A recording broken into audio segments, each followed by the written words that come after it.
Scarecrow prank gone wild.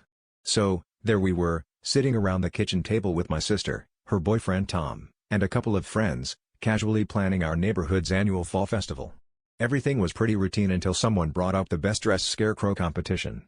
My sister, always the competitive spirit, started brainstorming wildly elaborate ideas, each more ridiculous than the last. That's when Tom, who'd been quietly sipping his coffee, looked up with a mischievous glint in his eyes and said, "You know, I have an idea that might really stand out." Intrigued, we all leaned in as Tom explained his plan. He suggested making the scarecrows look as lifelike as possible, down to the tiniest detail. The idea was to use actual clothing and even wigs to create what he called ultra-realistic scarecrows. While we chuckled at the thought of someone mistaking them for real people, little did we know that Tom had a much more literal interpretation of his own suggestion. Fast forward to the day of the competition, and the display was impressive. But two scarecrows caught everyone's attention for how remarkably lifelike they were.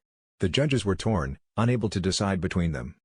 As the day wore on, we noticed something strange. The two realistic scarecrows seemed to shift slightly, almost imperceptibly. We dismissed it as a trick of the light or wind, but then one of them let out a very audible snore. It turned out, Tom had roped in his cousin Larry and a friend to pose as scarecrows. They'd been out late the night before and, in true scarecrow spirit, decided to take a nap while standing there. The crowd erupted in laughter, and the judges were left in a pickle. After much deliberation, they declared the competition a tie, awarding both entries the Best Dressed title. As we packed up and headed home, I couldn't help but joke, well, on the bright side, at least they didn't have to worry about crow's feet. The pun hung in the air as everyone groaned, but the absurdity of the day had already cemented itself as one of our most memorable fall festivities.